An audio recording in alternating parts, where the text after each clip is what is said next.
came a ghost to Margaret's door, with many a grievous groan, and I turned at the pen, but answer made she none. Is that my father Philip, or is my brother John, or is my true Willie from Scotland who came home? Tis not thy father Philip, nor yet thy brother John, but tis thy true love Willie from Scotland who came home. Oh sweet Margaret, oh dear Margaret, I pray thee speak to me. Give me my faith and troth, Margaret, as I gave it to thee. Thy faith and troth thou must never get, nor yet will I thee lend, till that thou come within my bower, and kiss my cheek and chin. If I should come within my bower, I am no earthly man. Should I kiss thy rosy lips, thy days will not be long. Oh sweet Margaret, oh dear Margaret, I pray thee speak to me. Give me my faith and troth, Margaret, as I gave it to thee. Thy faith and troth thou'st never get, nor yet will I thee lend, till ye take me to yon kirk and wed me with a ring. My bones are buried in yon kirkyard, far beyond the sea, and it is but my spirit, Margaret, as now speaking to thee. She stretched out her lily-white hand, for to do her best. Aye, there's your faith and truth, Willie. God send your soul good rest. Now she is kilted, her robes of green, peace below her knee. Now the livelong winter night, the dead cock followed she. Is there any room at your head, Willie? Any room at your feet? Or any room at your side, Willie? Wherein that I may creep? There's no room at my head, Margaret. There's no room at my feet. There's no room at my side, Margaret. The coffin's made some meat. Then up and crew the red cock, and up then crew the grey. 'Tis time, my dear Margaret, that you were going away. No more the ghost of Margaret said, and the grievous groan vanished in a cloud of mist, and left her all alone. Oh stay, my only true love, stay, the constant Margaret crayed. Warm grew her cheeks, she closed her een, stretched her soft limbs, and died.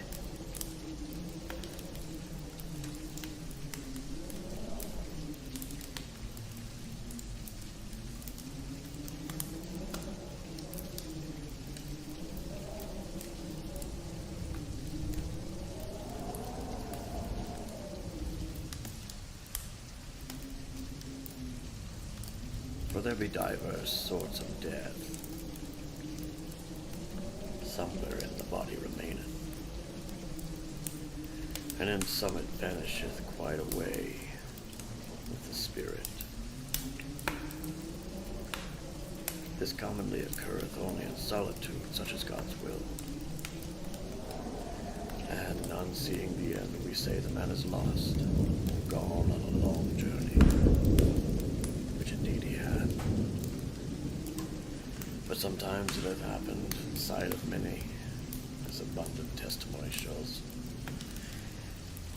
and one kind of death the spirit also dies.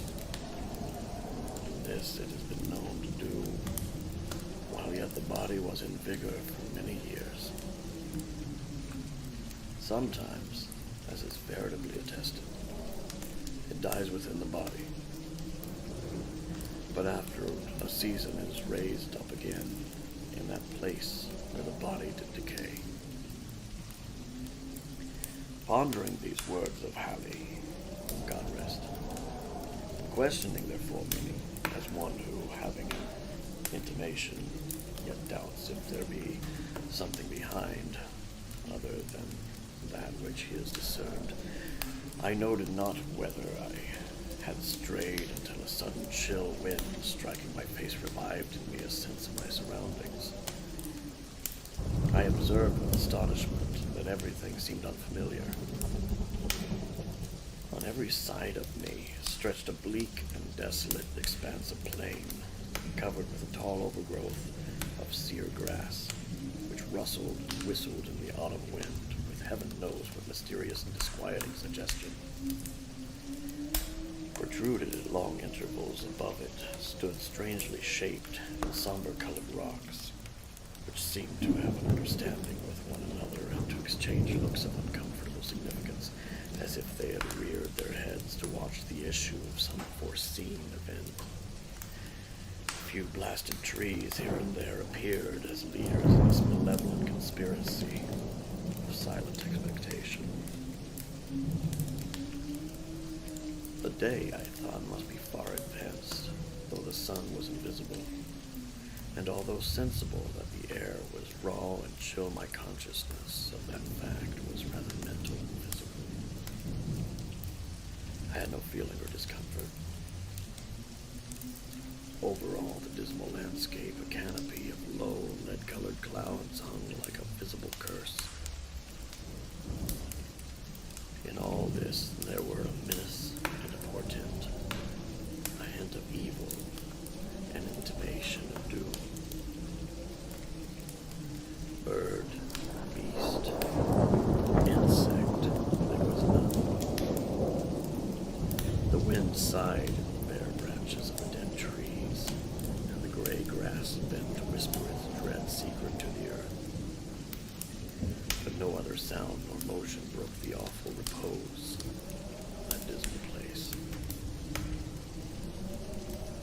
I observed in the herbage a number of weather-worn stones, evidently shaped with tools.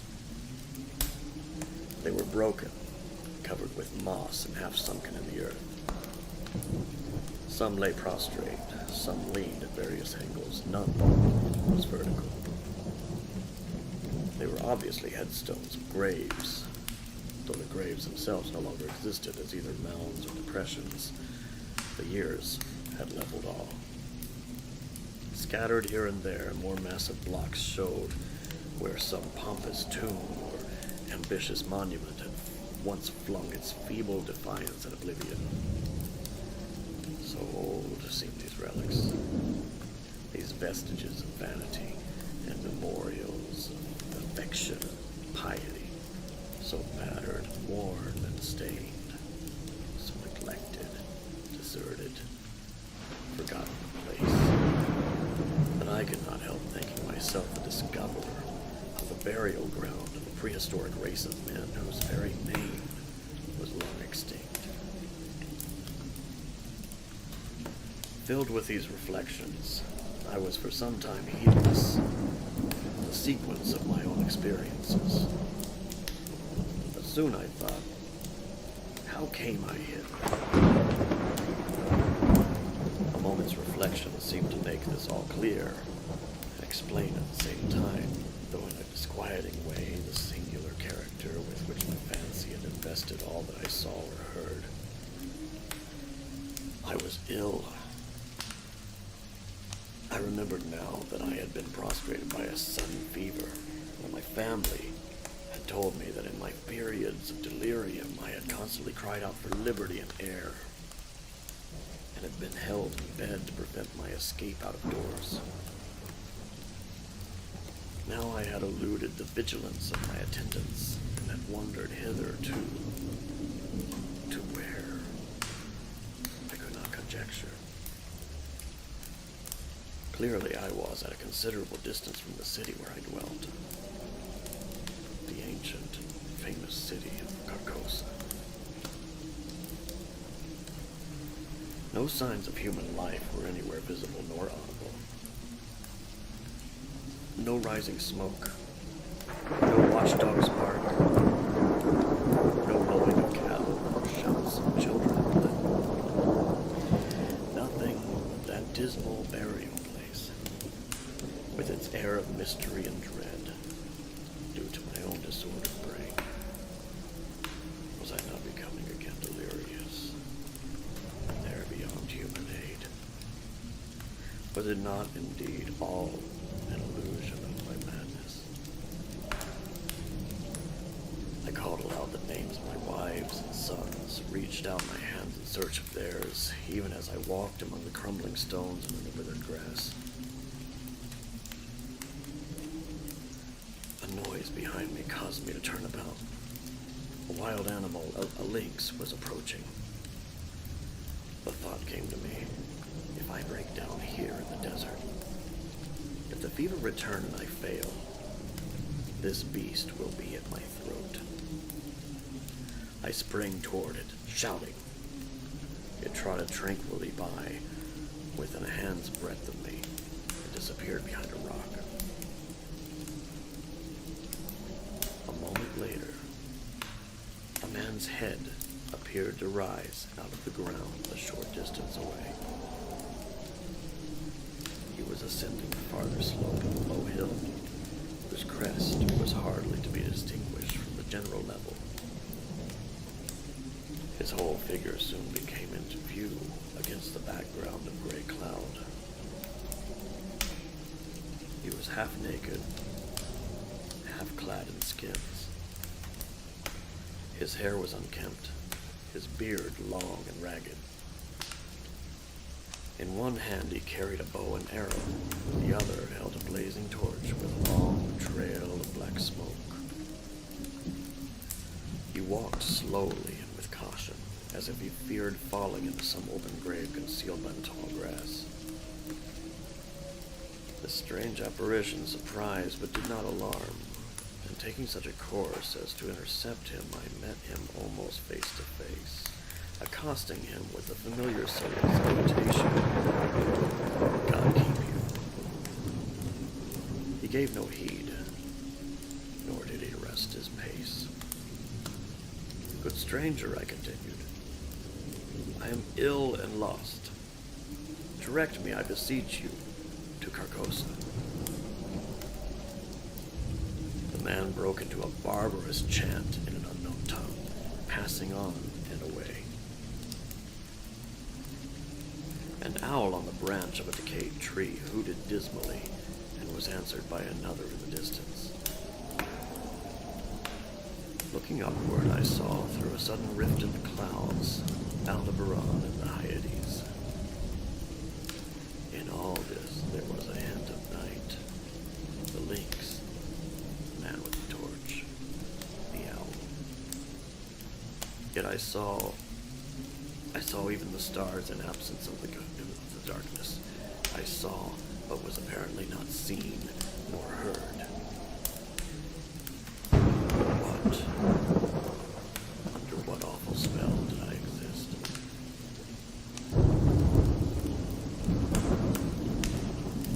I seated myself at the root of a great tree, seriously to consider what were best to do.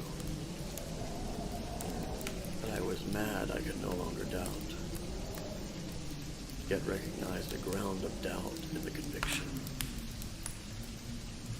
Of fever I had no trace. I had withal a sense of exhilaration and vigor altogether unknown to me, a feeling of mental and physical exaltation. My senses seemed all alert. I could feel the air as a ponderous substance. I could hear the silence.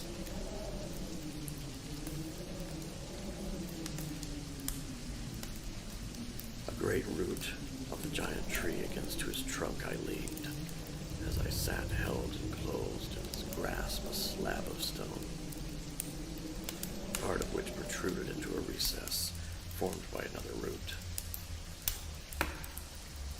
The stone was thus partly protected from the weather, though greatly decomposed. Its edges were worn round, its corners eaten away, its surface deeply furrowed and scaled. Glittering particles of mica were visible in the earth about it, vestiges of its decomposition. This stone had apparently marked the grave out of which the tree had sprung ages ago. The tree's exacting roots had grown the grave and made the stone a prisoner. A sudden wind pushed some dry leaves and twigs from the uppermost face of the stone. I saw the low relief letters of an inscription and went to read it. God in heaven, my name in full, the date of my birth, the date of my death. A level shaft of light illuminated the whole side of the tree as I sprang to my feet in terror. The sun was rising in the rosy east. I stood between the tree and his broad red disk. No shadow darkened the trunk.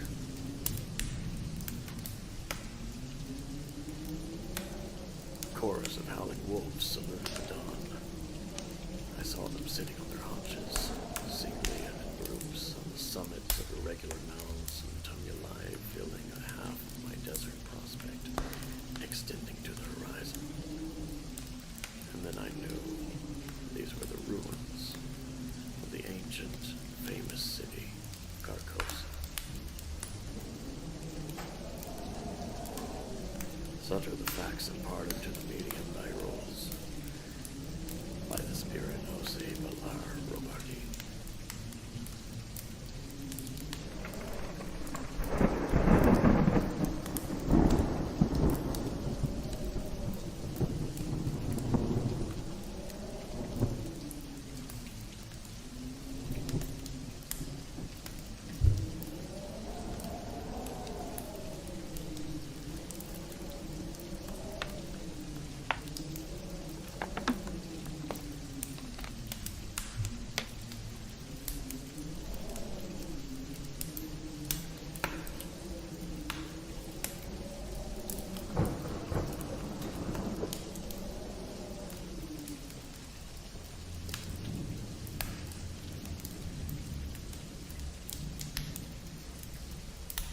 I took a large room far up Broadway in a huge old building whose upper stories had been wholly unoccupied for years, until I came.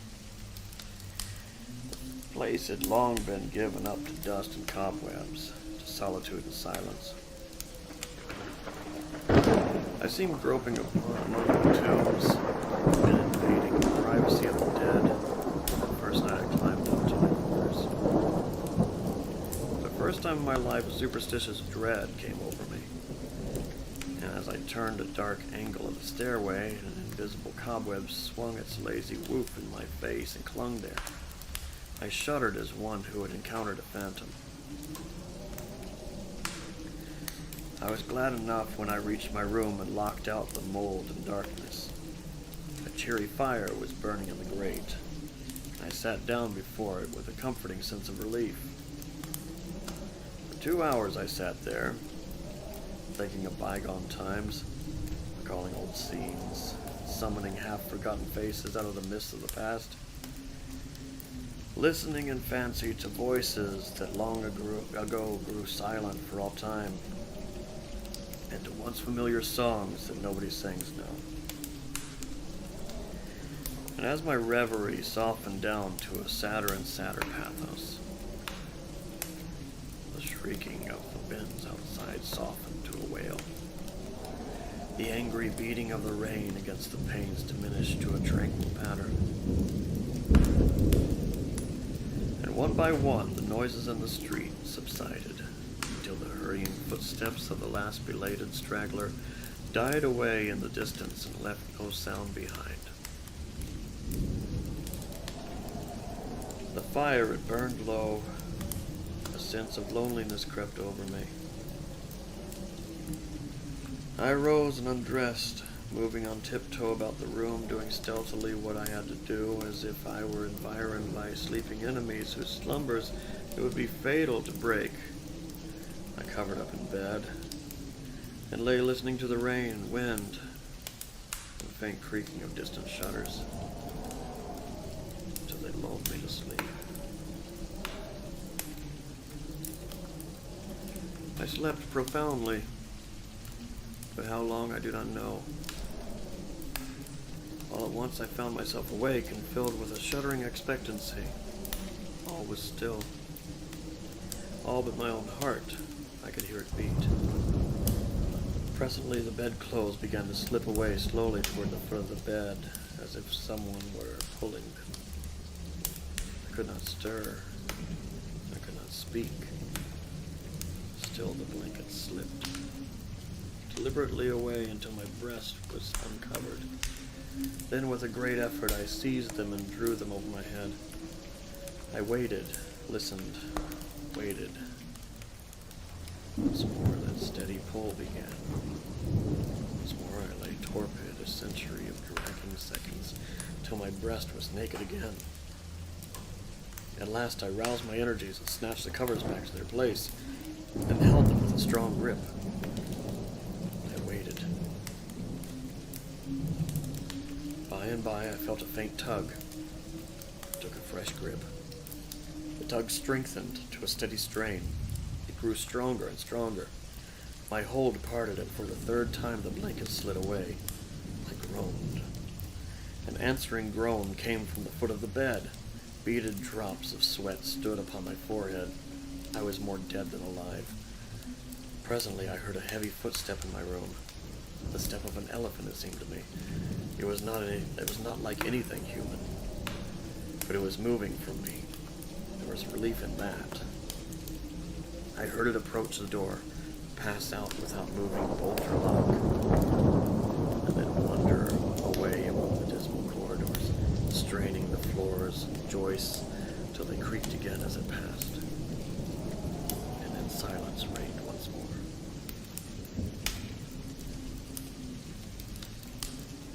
When my excitement had calmed, I said to myself, this is a dream, simply a hideous dream. And so I lay thinking it over until I convinced myself that it was a dream. And then a comforting laugh relaxed my lips, and I was happy again. I got up and struck a light, and when I found the locks and bolts were just as I had left them, another soothing laugh welled in my heart, rippling from my lips. I took my pipe and I lit it. I was just sitting down before the fire when down went the pipe out of my nerveless fingers. The blood forsook my cheeks, and my placid breathing was cut short with a gasp. In the ashes on the hearth, side by side with my own bare footprint, was another, so vast that in comparison, mine was but an infant's. Then I had a visitor, and the elephant tread was explained. I put out the light. I returned to bed, palsied with fear. I lay a long time, peering into the darkness and listening.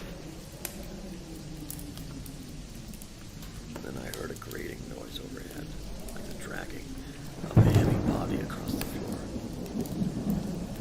Then the throwing down of a body, and the shaking of my windows in response to the concussion. In distant parts of the building, I heard the muffled slamming of doors. I heard at intervals stealthy footsteps creeping in and out among the corridors, and up and down the stairs. Sometimes these noises approached my door, hesitated, and went away again.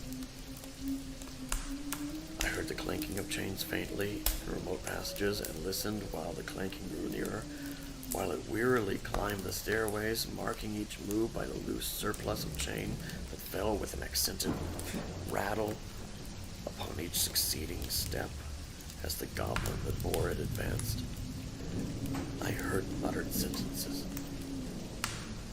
half-uttered screams that seemed smothered violently, and the swish of invisible garments and the rush of invisible wings.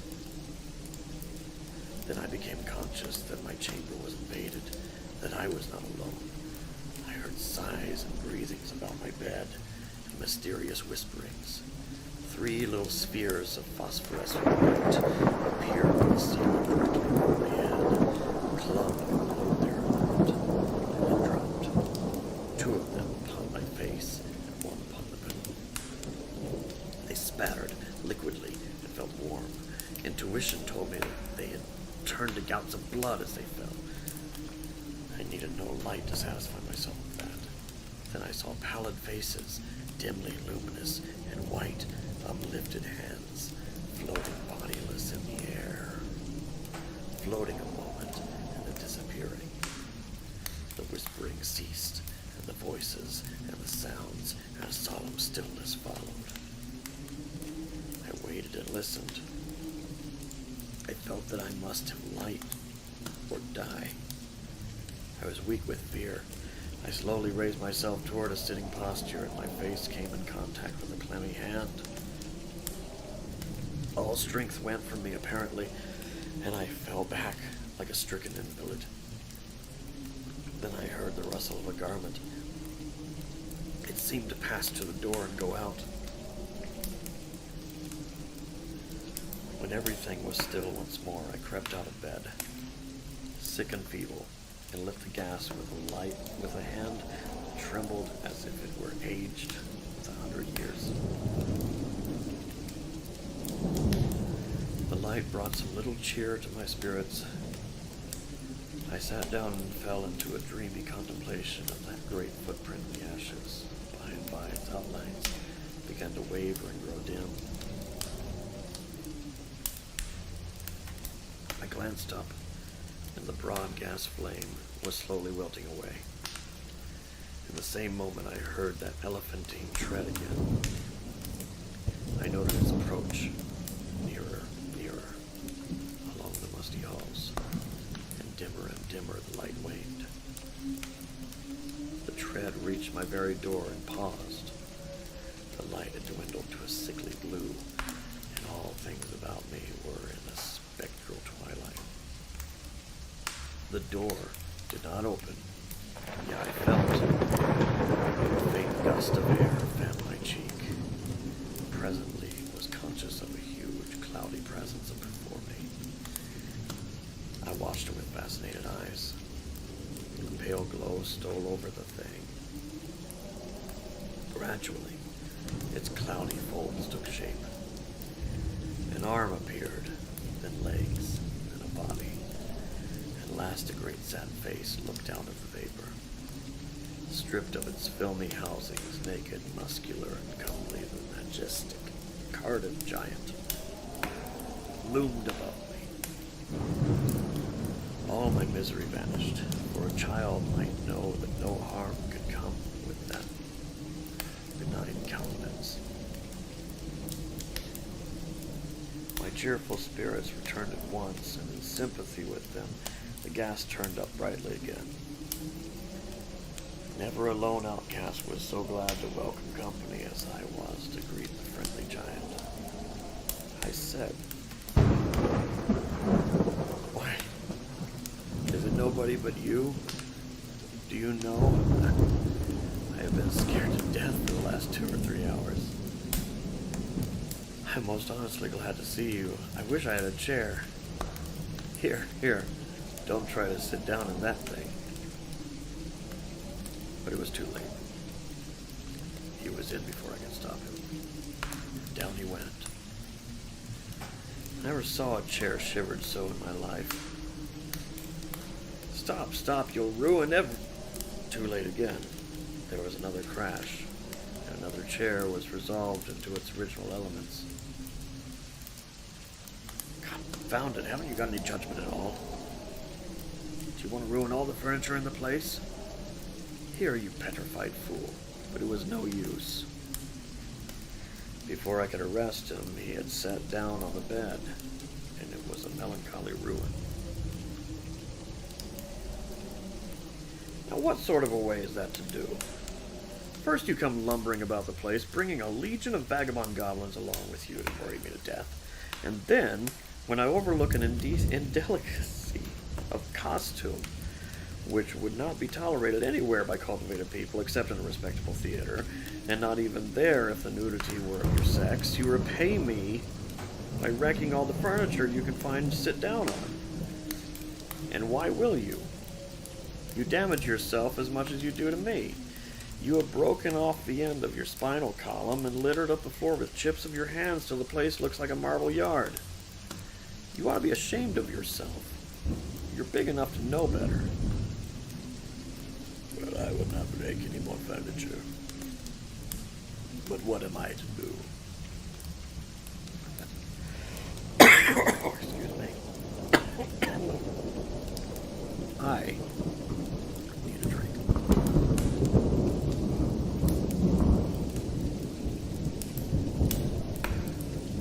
That was building up for a while.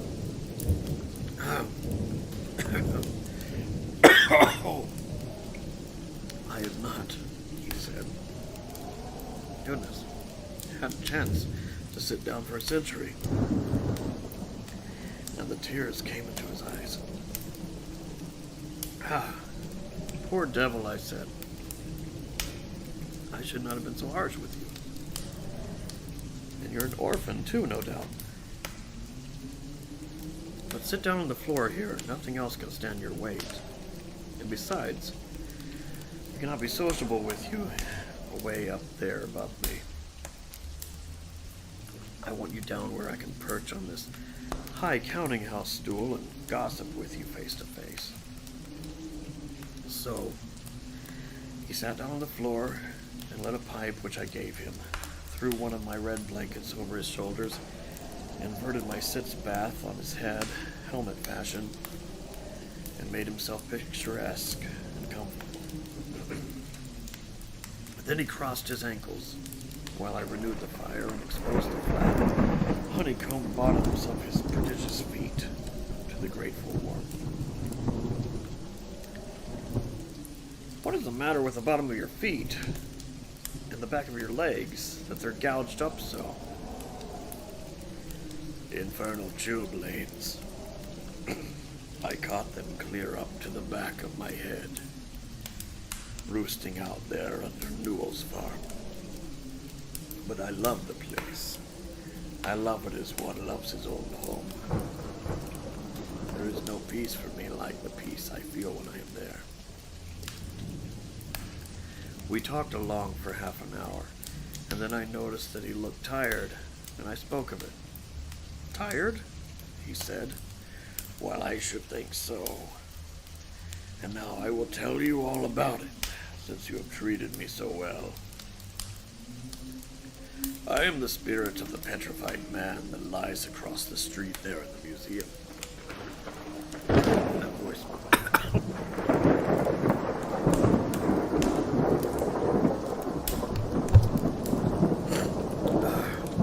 Let's try something else.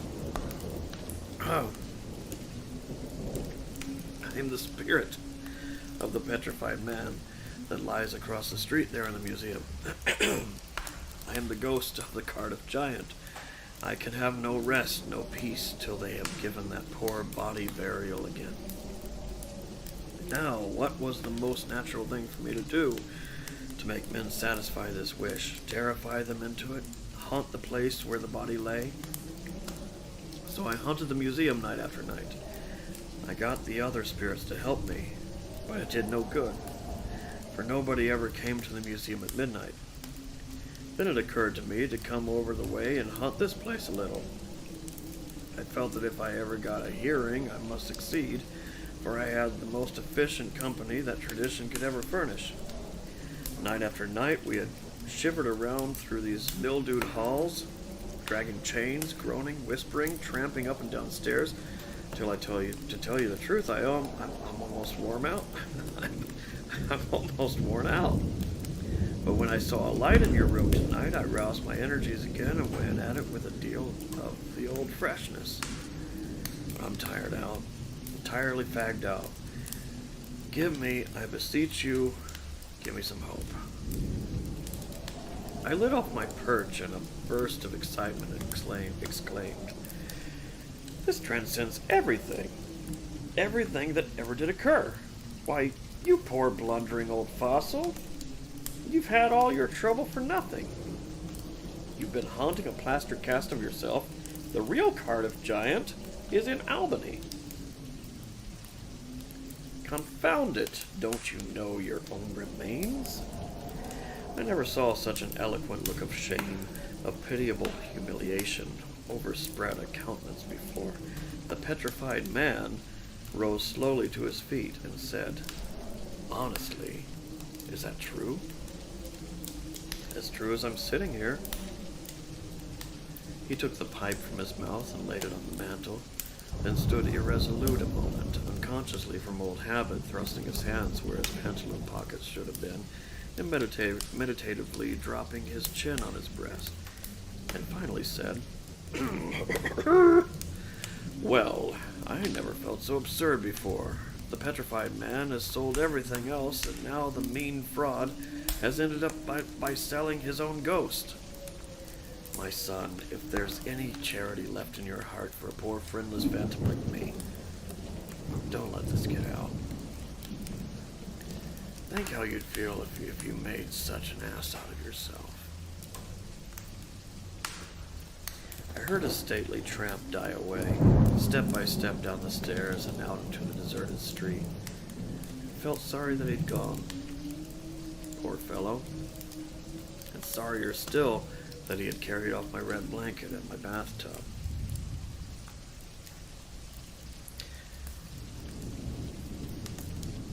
That's the end, apparently. The end of A Ghost Story by Mark Twain.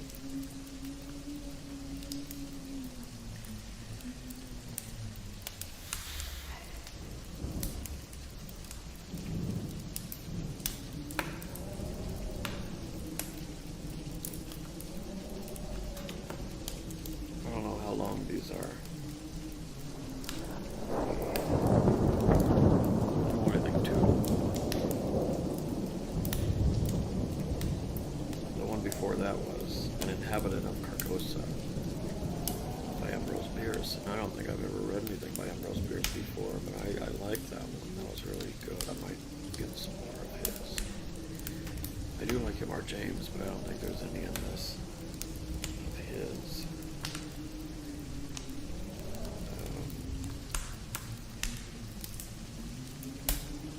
I'll try another. Make sure that I'm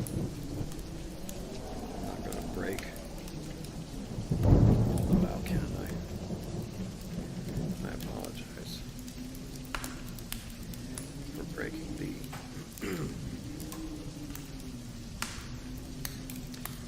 the mood. Although it was a Mark Twain story, I didn't feel like it was going to harm anything if I coughed or cleared my throat or broke. I've never read any of these stories before. When I saw Mark Twain, I was like, okay, I'll try a lighter voice.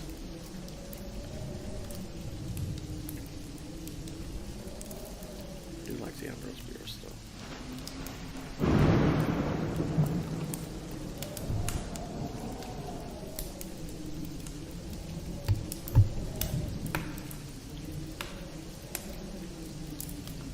I'll try this one. This is, by someone named Elizabeth Stewart Phelps. There's an introduction here. I read that as well. We can both know a little bit about what's going on. Elizabeth Stewart Phelps was an American feminist writer whose writing challenged the traditional role of women in marriage. She lived from 1844 to 1911.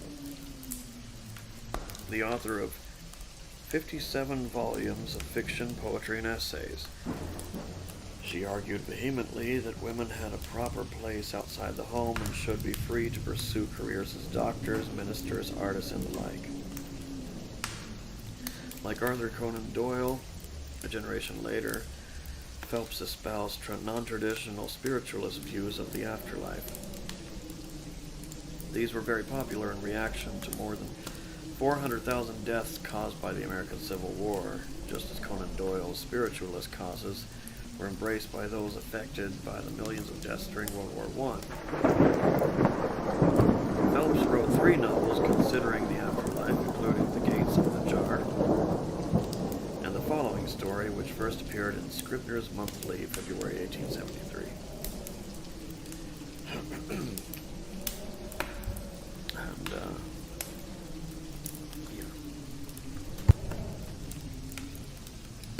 It's in first person, so bear with me. Or whatever verb you prefer. I don't care.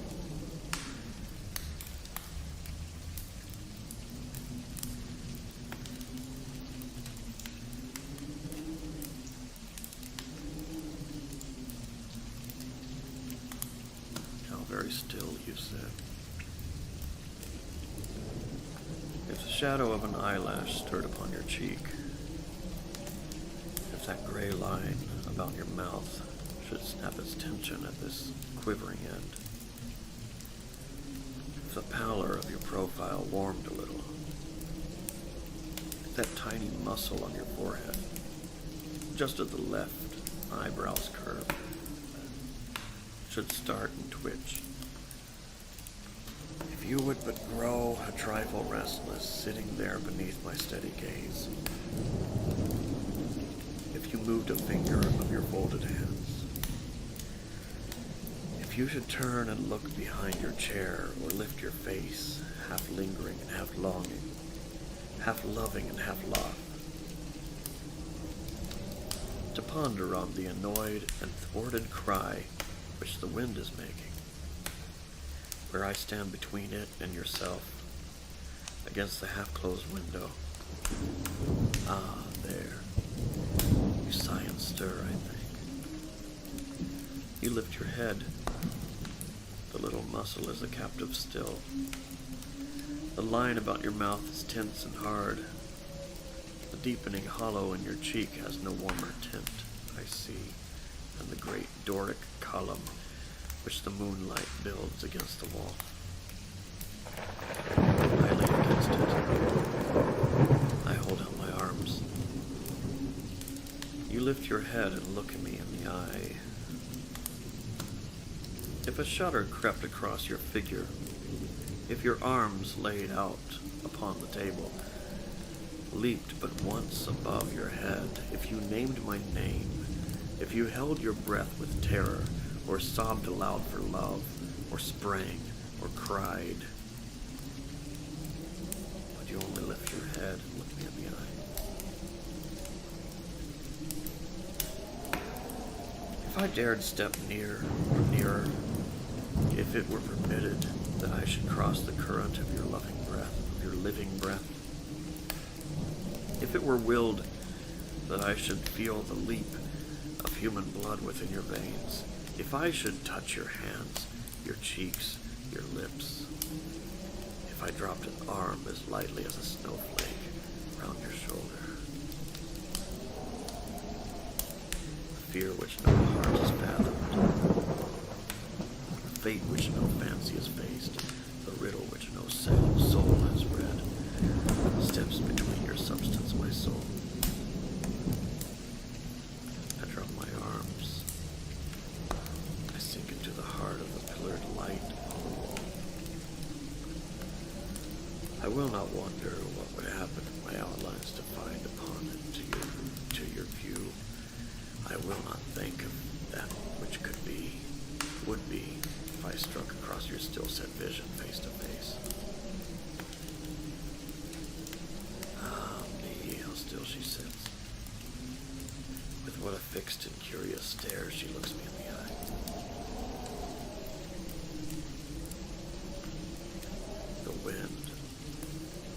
stand no longer between it and yourself, comes enviously in. It lifts the curtain and whirls about the room. It bruises the surface of the great pearled pillar where I lean. I am caught within it. Speech and language struggle over me. Mute articulations fill the air. Tears and laughter and the sounding of soft lips and the falling of low cries possess me. Will she listen? Will she bend her head? Will her lips part in recognition? Is there an alphabet between us? Or have the winds of night a vocabulary to lift before her holden eyes? We sat many times together and talked of this. Do you remember, dear? You held my hand. Tears that I could not see fell on it. We sat by the great hall window upstairs, where the maple shadow goes to sleep, face down across the floor on a lighted night. The old green curtain waved its hands upon us like a mesmerist, I thought. Like a priest, you said. When we are parted, you shall go, you said. And when I shook my head, you smiled. You always smiled when you said that, but you said it always quite the same. I think I hardly understood you then. Now that I hold your eyes in mine, you see me not. Now when I stretch my hand and you touch me not. Now that I cry your name, you hear it not. I comprehend you, tender one. A wisdom not of earth was in your words.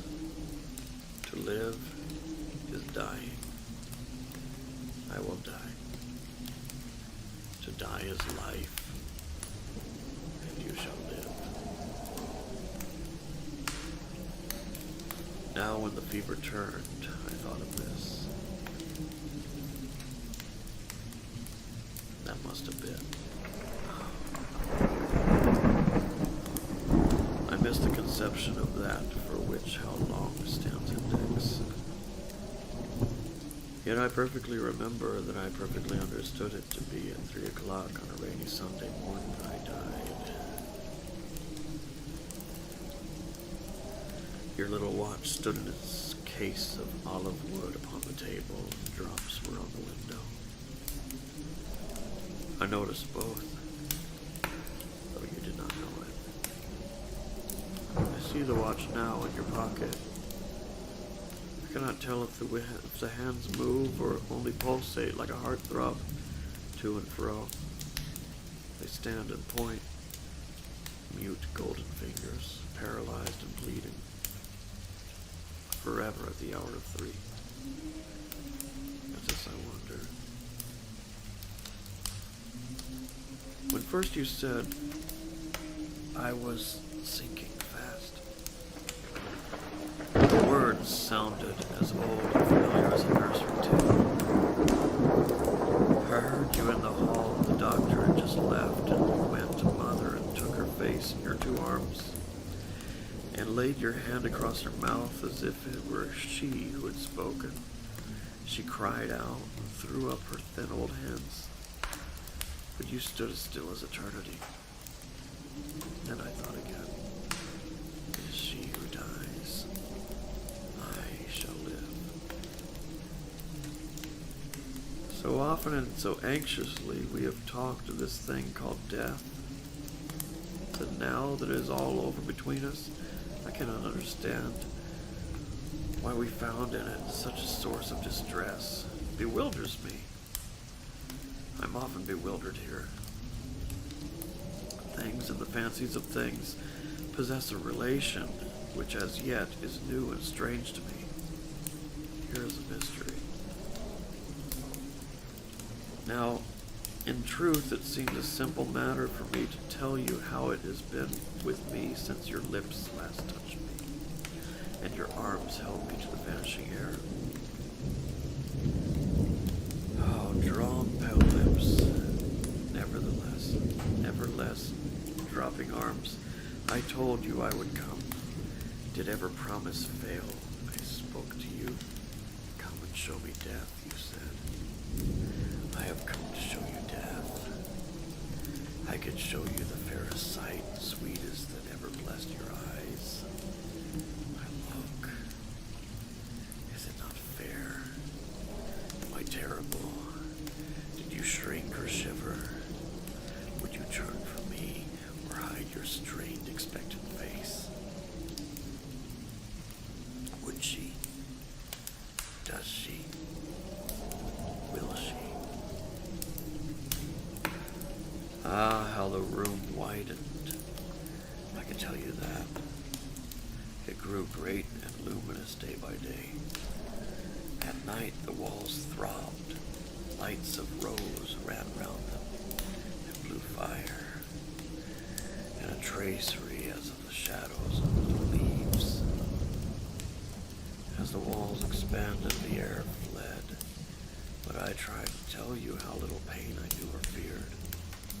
Your haggard face bent over me. I could not speak. When I would, I struggled, and you said, she suffers. Dear, it was so very little. Listen. Till I tell you how that night came on. The sun fell and drew and slid down. It seemed to me that it slid into my heart. But still I felt the pain. Where the walls pulsed and receded, the hills came in.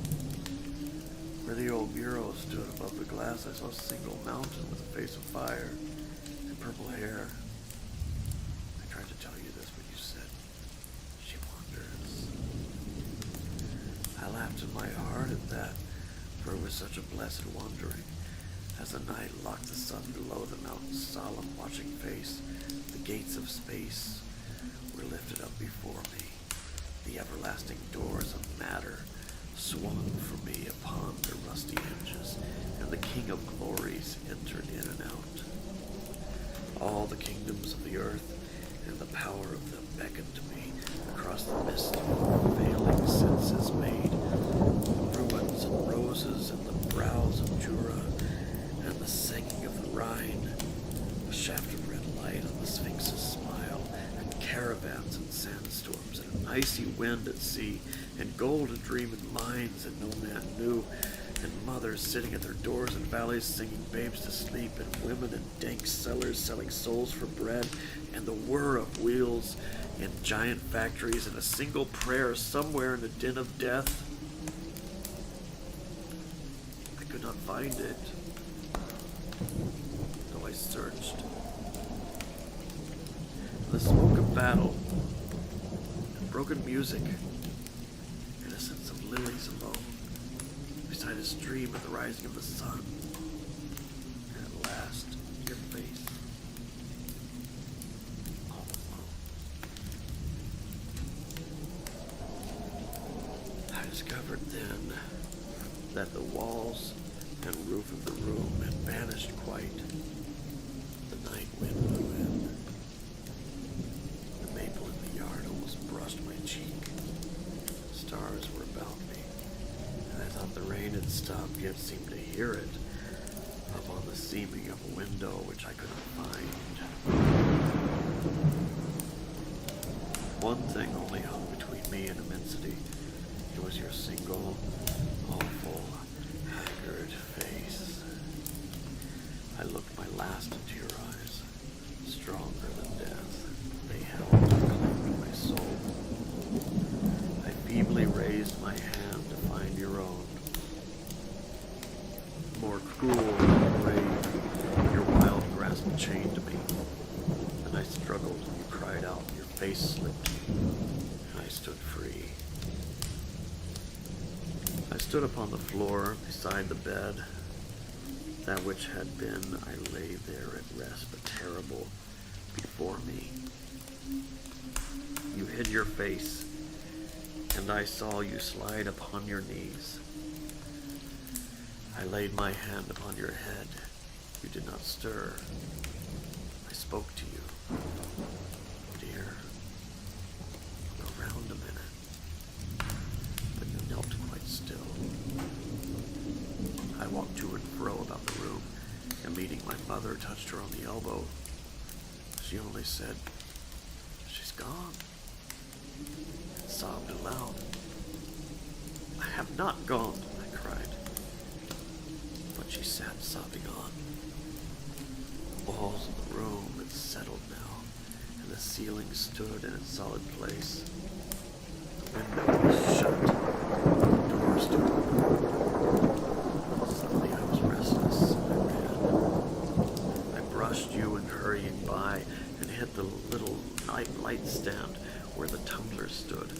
I looked to see if it would fall, but it only shivered as if a breath of wind had struck it once. But I was restless, and I ran. In the hall I met the doctor. This amused me, and I stopped to think it over. "Ah, doctor," I said, you need not trouble yourself to go up, but I'm quite well tonight, you see." But he made no answer. He gave me no glance. He hung up his hat and laid his hand upon the banister against which I leaned, and went ponderously up. It was not until he had nearly reached the landing that it occurred to me, still leaning on the banisters, that his heavy arm must have swept against and through me, where I stood against the oaken moldings which he grasped. I saw his feet fall on the stairs above me, but they made no sound which reached my ear. "You'll not disturb me now with your big boots, sir," said I, nodding. "Never fear." But he disappeared from sight above me, and still I heard no sound. Now the doctor had left the front door unlatched. As I touched it, it blew open wide and solemnly. I passed out and down the steps. I could see that it was chilly, yet I felt no chill. Frost was on the grass, and in the east a pallid streak like the cheek of one who had watched all night. The flowers in the little square plots hung their heads and drew their shoulders up. There was a lonely late lily which I broke and gathered to my heart, where I breathed upon it, and it warmed me and looked up kindly in the eye. This, I remember, gave me pleasure. I wandered in and out about the garden in the scattering rain. My feet left no trace upon the dripping grass, and I saw with interest that the garment which I wore gathered no moisture, no cold. I saw music for a while in the garden chair, not caring to go in. It was so many months since I had felt able to sit upon the piazza in the open air. By and by, I thought, I would go in and upstairs to see you once again. The curtains were drawn from the parlor windows, and I passed and repassed, looking in. All this while, the cheek of the east was waning, and the air gathering faint heats and lights about me. I remembered presently the old arbor at the garden foot, where before I was sick we sat so much together, thinking, she'll be surprised to know that I have been down alone. I was restless, and I ran again. I meant to come back and see you, dear, once more. I saw the lights in the room where I had lain sick overhead, and your shadow on the curtain, and I blessed it with all the love of life and death as I bounded by. The air was thick with sweetness from the dying flowers. The birds woke, and the zenith lighted, and the leap of health was in my limbs. The old arbor held out its soft arms to me, but I was restless, and I ran. The field opened before me, and meadows with broad bosoms, and a river flashed before me like a scimitar, and woods interlocked their hands to stay me, but being restless, on I ran. The house dwindled behind me, and the light in my sick room, and your shadow on the curtain, but yet I was restless, and I ran. In the twinkling of an eye, I fell into a solitary place, Sand and rocks were in it, and a falling wind. I paused and knelt upon the sand, mused a little in this place. I mused of you, and life, and death, and love, and agony. But these had departed from me, as dim and distant as the fainting wind. A sense of solemn expectation filled the air. A tremor and a trouble trampled my soul. I must be dead, I said aloud. I had no sooner spoken than I learned that I was not alone. The sun had risen, and on a ledge of ancient rock, weather-stained and red, there had fallen over against me the outline of a presence lifted up against the sky. And turning suddenly, I saw, lawful to utter, but utterance has fled. Lawful to utter, but a greater than law restrains me. Am I blotted from your desolate fixed eyes? Lips that my mortal lips have pressed. Can you not quiver when I cry? Soul that my eternal soul is love, can you stand enveloped in my presence and not spring like a fountain to me? Would you not know how it has been with me since your perishable eyes beheld my perished face? What my eyes have seen, what my ears have heard, what my heart conceived without you. If I had missed or mourned for you, if I have watched or longed for you, marked your solitary days and sleepless nights and tearless eyes, and monotonous slow echo of my unanswered name, would you not know? Alas, would she? Would she not? My soul misgives me with a matchless solitary fear. I am called, and I slip from her. I am beckoned, and lose her. Her face dims, and her folded lonely hands fade from my sight. Time to tell her a guarded thing. Time to whisper a treasured word. A moment to tell her that death is dumb, for life is death. A moment to tell her.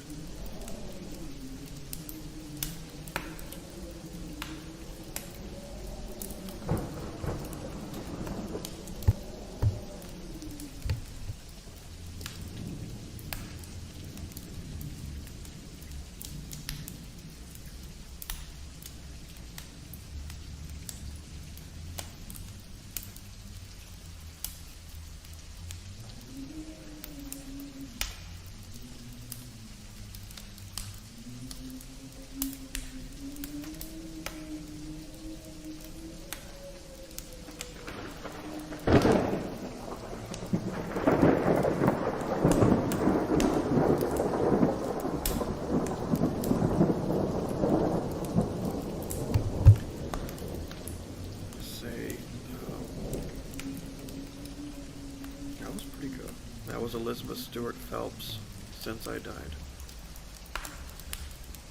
If I can find one more shorter one. Don't know if it's good.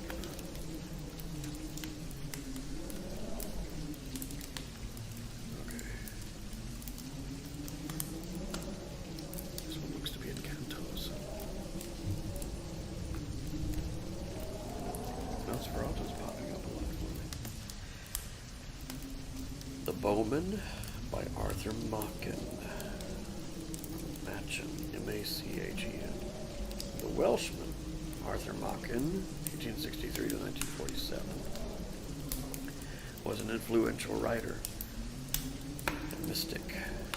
His story, The Great God Pan, 1894, is one of the cornerstones of weird fiction.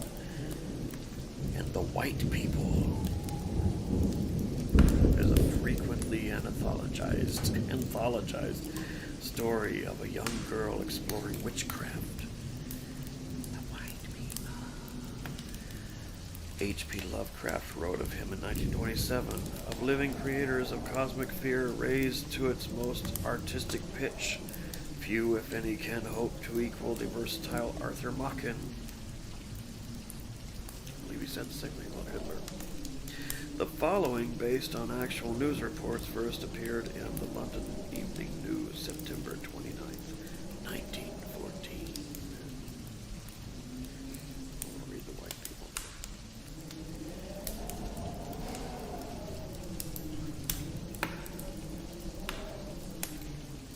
'Twas during the retreat of the 80,000, and the authority of the censorship is sufficient excuse for not being more explicit. But it was on the most awful day of that awful time. On the day when ruin and disaster came so near that their shadow fell over London far away.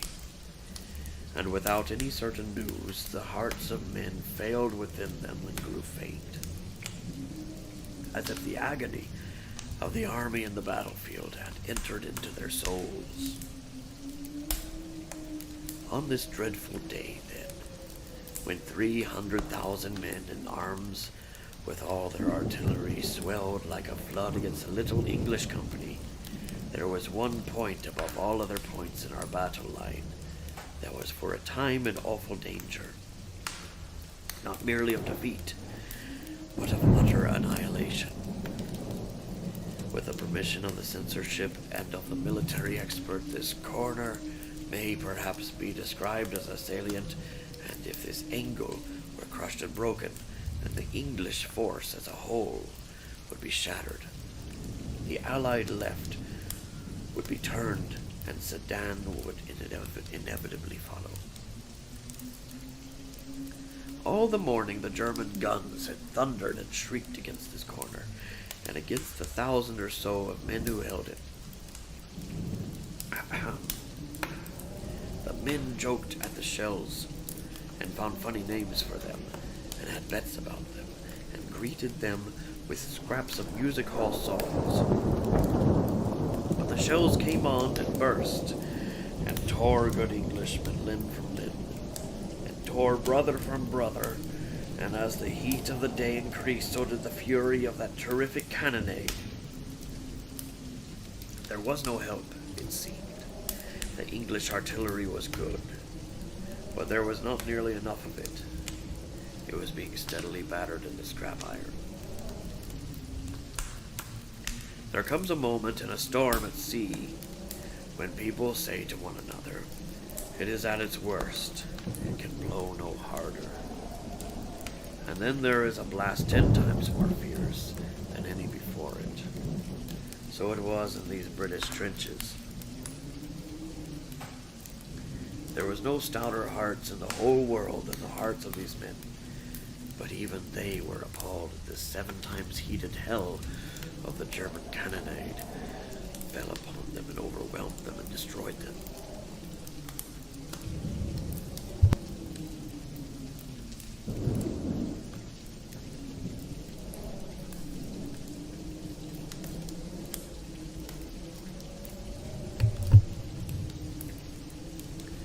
And at this very moment, they saw from their trenches that a tremendous host was moving against their lines.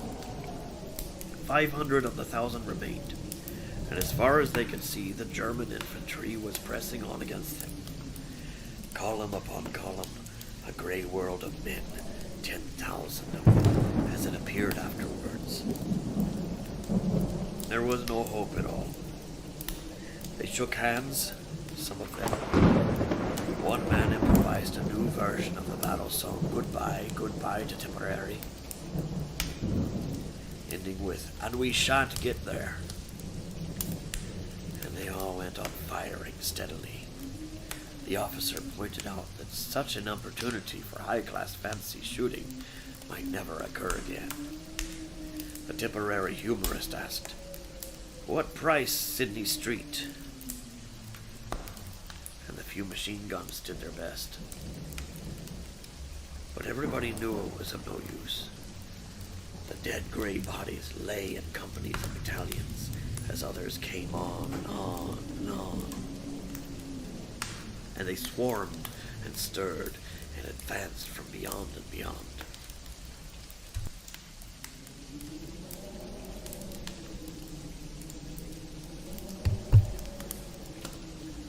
World without end, amen, said one of the British soldiers with some irrelevance as he took aim and fired. And then he remembered. He says he cannot think why or wherefore. A queer vegetarian restaurant in London where he had once or twice eaten eccentric dishes of cutlets made of lentils and nuts that pretended to be steak. On all the plates in this restaurant there was printed a figure of St. George in blue, with the motto, Adsit Anglis Sanctus Georgius. May St. George be a present help to the English. This soldier happened to know Latin and other useless things, and now as he fired at his man in the gray advancing mass, 300 yards away, he uttered the pious vegetarian motto.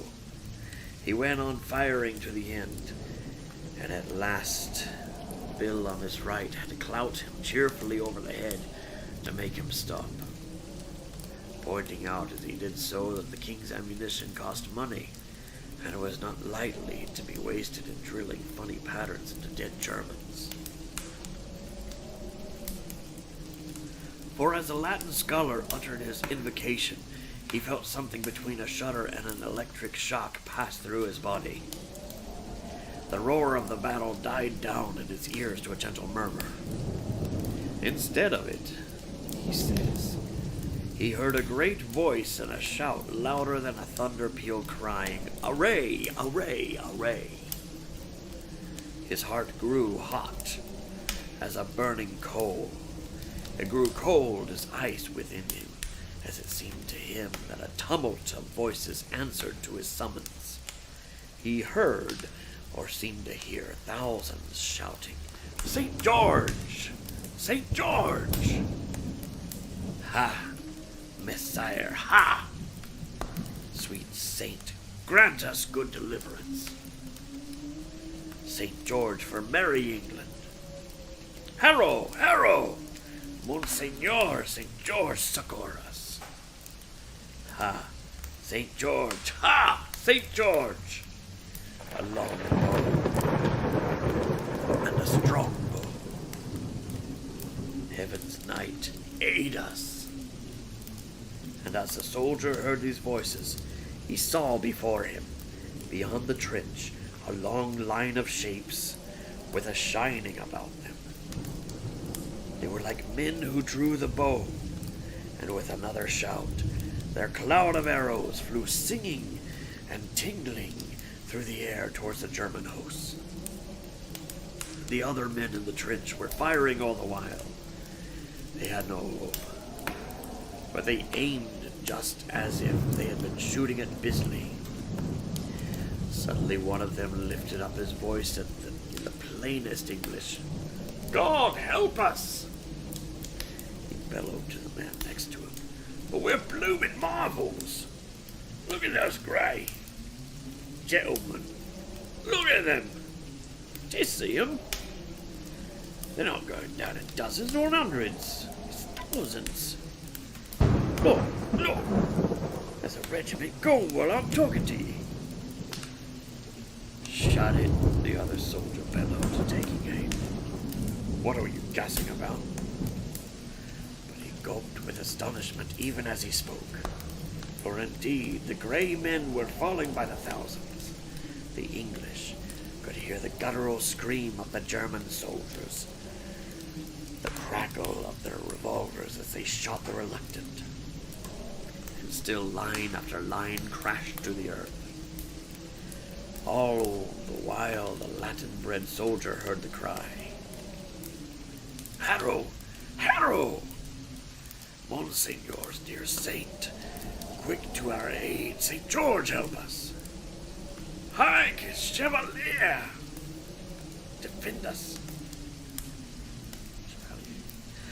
The singing arrows fled so swift and thick that they darkened the air. The heathen horde melted from before them. More machine guns, Bill yelled to Tom. Don't hear them, Tom yelled back. But thank God anyway, they've got it in the neck.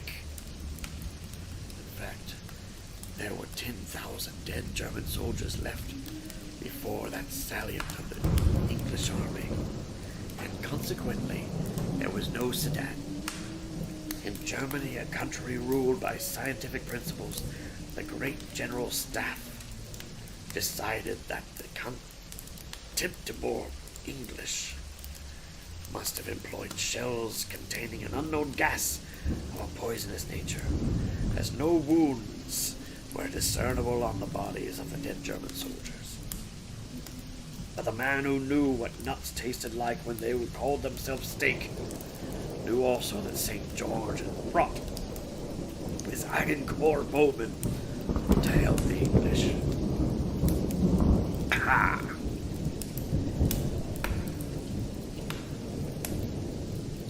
Now we'll take a moment to enjoy the storm.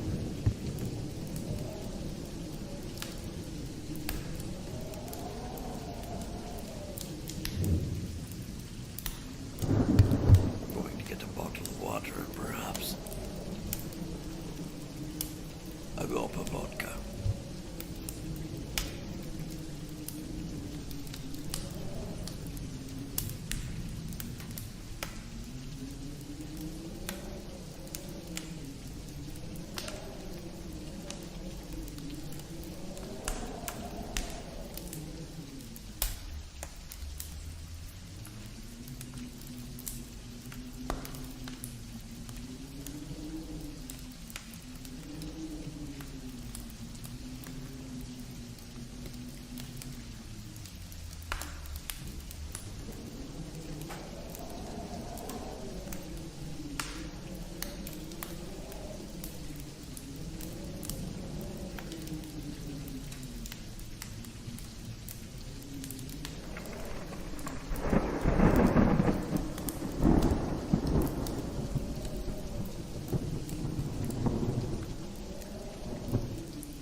more bookmarked. This is the shortest of the two. I do hope the volumes are okay. If not, please let me know gently. This one is called The Philosophy of Relative Existences by Frank Stockton. Remembered today, perhaps solely for his story, The Lady or the Tiger, 1882. Widely anthologized and read wherever fine writing is taught. Frank R. Stockton, 1834 to 1902, was a prolific American writer and humorist. He wrote many children's tales popular in the late Victorian era, some subsequently illustrated by Maurice Sendak, as well as early speculative fiction. The following first appeared in the Century magazine, August 1892.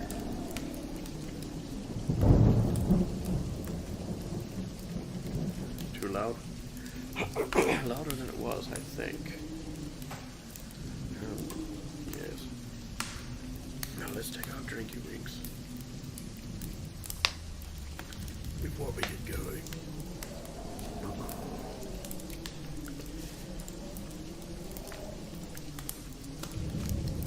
Ay, ay, ay.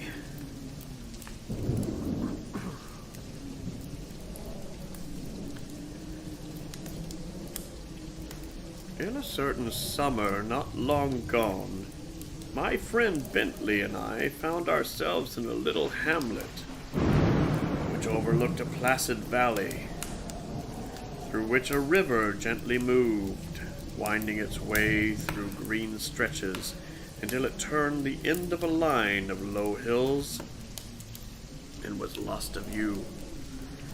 Beyond this river, far away, but visible from the door of the cottage where we dwelt, there lay a city. Through the mists which floated over the valley, we could see the outlines of steeples and tall roofs, and buildings of a character which indicated thrift and business stretched themselves down to the opposite edge of the river.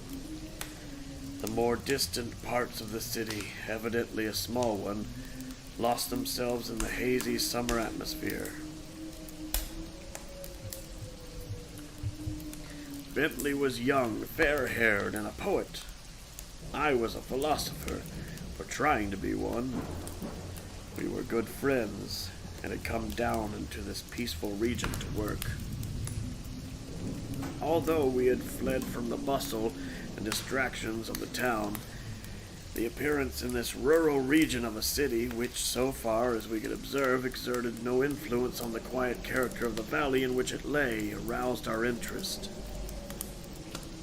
No craft plied up and down the river. There were no bridges from shore to shore. There were none of those scattered and half-squalid habitations which generally are found on the outskirts of a city. There came to us no distant sound of bells, and not the smallest wreath of smoke arose from any of the buildings. In answer to our inquiries, our landlord told us that the city over the river had been built by one man who was a visionary and who had a great deal more money than common sense. "It is not as big a town as you would think, sirs," he said, "because the general mistiness of things in this valley makes them look larger than they are. Those hills, for instance, when you get to them, are not as high as they look to be from here. But the town is big enough, and a good deal too big, for it ruined its builder and owner, who, when he came to die, had not money enough left to put up a decent tombstone at the head of his grave. He had a queer idea that he would like to have his town all finished before anybody lived in it, and so he kept on working and spending money year after year after year after year until the city was done and he had not a cent left. During all the time that the place was building, hundreds of people came to him to buy houses or to hire them, but he would not listen to anything of the kind. No one must live in his town until it was all done. Even his workmen were obliged to go away at night to a lodge. It is a town, sirs, I am told, in which nobody has slept for even a night. There are streets there, and places of business, and churches, and public halls, and everything that a town full of inhabitants could need. But it is all empty and deserted, and has been so as far back as I can remember, and I came to this region when I was a little boy. And is there no one to guard the place, we asked? No one to protect it from wandering vagrants who might choose to take possession of the buildings? There are not many vagrants in this part of the country, he said. And if there were, they would not go over to that city. It's haunted! By what, we asked. Well, sirs, I scarcely can tell you. Queer beings that are not flesh and blood, and that is all I know about it. A good many people living hereabouts have visited that place once in their lives, but I know of no one who has gone there a second time. And travelers, I said? Are they not expected by curiosity to explore that strange uninhabited city? Oh, yes, our host replied.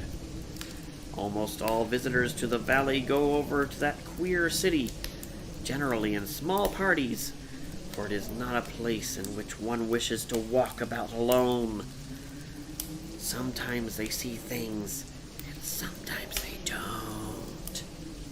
But I never knew any man or woman to show a fancy for living there, although it is a very good town. This was said at supper time, and as it was the period of full moon, Bentley and I decided that we would visit the haunted city that evening. Our host endeavored to dissuade us, saying that no one ever went there at night. But as we were not to be deterred, he told us where we would find his small boat tied to a stake on the riverbank. We soon crossed the river and landed at a broad but low stone pier, at the land end of which a line of tall grasses waved in the gentle night wind, as if they were sentinels warning us from entering the silent city. We pushed through these and walked up a street fairly wide, and so well paved that we noticed none of the weeds and other growths which generally denote desertion or little use. By the bright light of the moon, we could see the architecture was simple and of a character highly gratifying to the eye. All the buildings were of stone and of good size. We were greatly excited and interested, and proposed to continue our walks until the moon should set, and to return the following morning. To live here, perhaps, said Bentley. What could be so romantic and yet so real? What could conduce better to the marriage of verse and philosophy? But as he said this, we saw around the corner of a cross street some forms as of people hurrying away. The specters, said my companion, laying his hand on my arm. Vagrants, more likely, I answered, who have taken advantage of the superstition of the region to appropriate this comfort and beauty to themselves. Well, if that be so, said Bentley, we must have a care for our lives. We proceeded cautiously, and soon saw other forms fleeing before us and disappearing, as we supposed, around the corners and into houses, and now suddenly finding ourselves upon the edge of a wide, open public square. We saw in the dim light, for a tall steeple obscured the moon, the forms of vehicles, horses, and men moving here and there. But before, in our astonishment, we could say a word one to the other, the moon moved past the steeple, and in its bright light we could see none of the signs of life and traffic which had just astonished us. Timidly, with hearts beating fast, but with not one thought of turning back, nor any fear of vagrants, for we were now sure that what we had seen was not flesh and blood, and therefore harmless. We crossed the open space and entered a street down which the moon shone clearly. Here and there we saw dim figures, which quickly disappeared, but approaching a low stone balcony in front of one of the houses, we were surprised to see, sitting thereon, leaning over a book which lay open upon the top of the carved parapet, the figure of a woman who did not appear to notice us. "That is a real person," whispered Bentley, "and she does not see us." "No," I replied. "It is like the others. Let us go near it." We drew near to the balcony and stood before it. At this, the figure raised its head and looked at us. It was beautiful. It was young, but its substance seemed to be of an ethereal quality which we had never seen or known of. With its full, soft eyes fixed upon us, it spoke. "Why are you here?" it asked. "I have said to myself that the next time I saw any of you, I would ask you why you came to trouble us.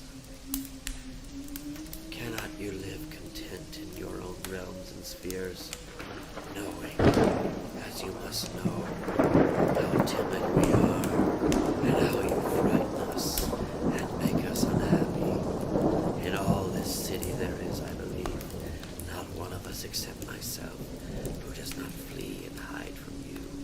Whenever you cruelly come here, even I would do that, had not I declared to myself that I would see you and speak to you, and endeavor to prevail upon you to leave us in peace." The clear, frank tones of the speaker gave me courage. "We are two men," I answered, "strangers in this region, and living for the time in the beautiful country on the other side of the river. Having heard of this quiet city, we have come to see it for ourselves. We had supposed it to be uninhabited, but now that we find that this is not the case, we would assure you from our hearts that we do not wish to disturb or annoy anyone who lives here. We simply came as honest travelers to view the city." The figure now seated herself again, and as her countenance was nearer to us, we could see that it was filled with pensive thought. For a moment she looked at us without speaking. "Men," she said, "and so I have been right. For a long time I have believed that the beings who sometimes come here, filling us with dread and awe, are men." "And you," I exclaimed. "Who are you? And who are these forms that we have seen, these strange inhabitants of the city?" She gently smiled as she answered. "We are the ghosts of the future. We are the people who are to live in the city generations hence. But all of us do not know that, principally because we do not think about it and study about it enough to know it, and it is generally believed that the men and women who sometimes come here are the ghosts who haunt the place." "And that is why you are terrified and flee from us?" I exclaimed. "You think we are ghosts from another world?" "Yes," she replied. That is what is thought, and what I used to think."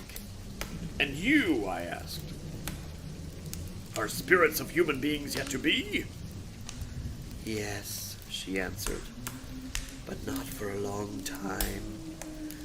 Generations of men, I know not how many, must pass away before we are men and women." "Heavens!" exclaimed Bentley, clasping his hands and raising his eyes to the sky. "I shall be a spirit before you are a woman." "Perhaps," she said again, with a sweet smile upon her face, "you may live to be very, very old." But Bentley shook his head. This did not console him. For some minutes I stood in contemplation, gazing upon the stone pavement beneath my feet. "And this," I ejaculated, "is a city inhabited by the ghosts of the future, who believe men and women to be phantoms and specters." She bowed her head. "But how is it," I asked, "that you discover that you are spirits, and we mortal men?" "There are so few of us who think of such things," she answered. "So few who study, ponder, and reflect. I am fond of study, and I love philosophy, and from the reading of many books I have learned much. From the book which I have here I have learned most, and from its teachings I have gradually come to the belief, which you tell me is the true one, that we are spirits and you men." "And what book is that?" I asked. "It is the Philosophy of Relative Existences by Rupert Vance." "Ye gods!" I exclaimed, springing upon the balcony. "That is my book, and I am Rupert Vance!" I stepped toward the volume to seize it, but she raised her hand. "You cannot touch it," she said. "It is the ghost of a book. And did you write it?" "Write it? No," I said. "I am writing it. It is not yet finished." "But here it is," she said, turning over the last pages. "As a spirit book, it is finished. It is very successful. It is held in high estimation by intelligent thinkers. It is a standard work." I stood trembling with emotion. "High estimation," I said. "A standard work." "Oh, yes," she replied with animation. "And it well deserves its great success, especially in its conclusion. I have read it twice." "But let me see these concluding pages," I exclaimed. "Let me look upon what I am to write." She smiled and shook her head and closed the book. "I would like to do that," she said. "But if you are really a man, you must not know what you are going to do." "Oh, tell me," I cried. Or, "Oh, tell me," cried Bentley from below. "Do you know a book called Stellar Studies by Arthur Bentley? It is a book of poems." The figure gazed at him. "No," it said. "Presently, I never heard of it." I stood trembling. Had the youthful figure before me been flesh and blood? Had the book been a real one, I would have torn it from her. "Oh, wise and lovely beings!" "Oh, wise and lovely being," I exclaimed, falling on my knees before her, "be also benign and generous." "Let me but see the last page of my book. If I have been of benefit to your world, more than all, if I have been of benefit to you, let me see. I implore you, let me see how it is I have done it." She rose with the book in her hand. "You have only to wait until you have done it," she said. "And then you will know all that you can see here." I started to my feet and stood alone upon the balcony. "I'm sorry," said Bentley, as we walked toward the pier where we had left our boat, "that we talked only to that ghost girl, and that the other spirits were all afraid of us. Persons whose souls are choked up with philosophy are not apt to care much for poetry, and even if my book is to be widely known, it is easy to see that she may not have heard of it." I walked triumphant. The moon, almost touching the horizon, beamed like red gold. "My dear friend," I said, I've always told you that you should put more philosophy into your poetry. That would make it live. And I've always told you, said he, that you should not put so much poetry into your philosophy. It misleads people. It didn't mislead that ghost girl, said I. How do you know, said Bentley. Perhaps she is wrong, and the other inhabitants of the city are right. And we may be ghosts after all. Such things, you know, are only relative anyway. He continued after a little pause. I wish I knew that those ghosts were now reading the poem, which I am going to begin tomorrow. That was fucking weird. Frank Stockton didn't care much for him. My favorite was Ambrose Bierce. The next would be who was it? Since I Died, Elizabeth Stewart Phelps is my second favorite out of those. I go back to oh shit, sorry. Oh, I've lost my place completely. I've lost the book. There it is. Since I Died. Okay. Back to the top low content. Mark Twain, kind of out of place these days. I mean, you have to know what all the stuff was, the situation of the room.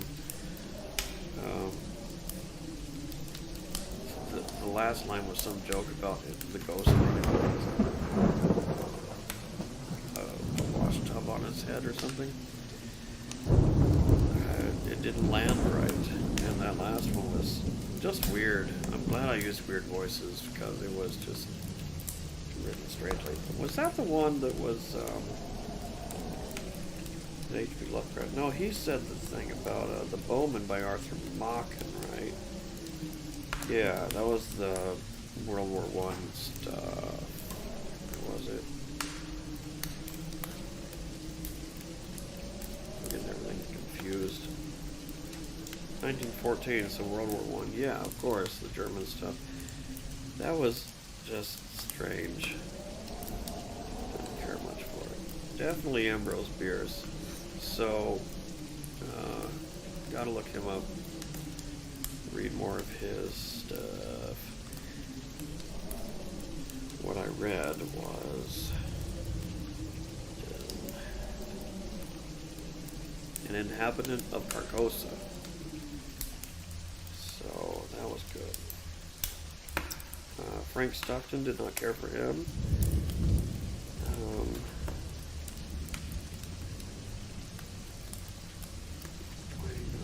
Oh, they do have an M.R. James. Oh, that's a good one. I wish I could stay up and read that one. That's kind of long.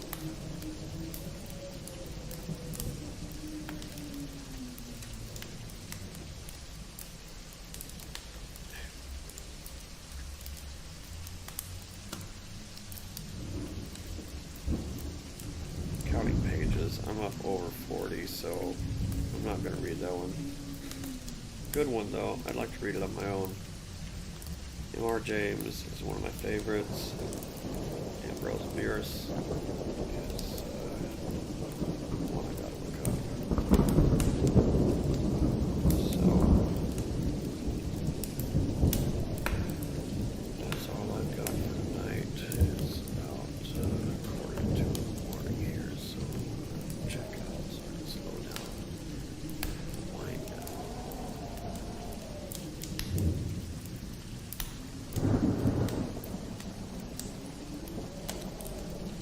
If you have listened to any length of this, thank you again. I'm glad you stuck with whatever it was. If for any chance you've listened to all of this, there's something wrong with the both of us, but thanks for listening, and I'm glad you're there.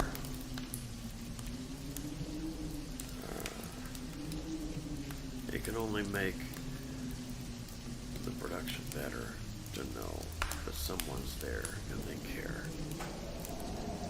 and that they might want more. Because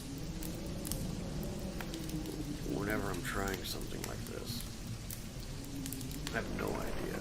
In fact, the only idea I kind of have is that nobody gives about any of this. I sort of think anybody does. Can only help. It would help alleviate the anxiety.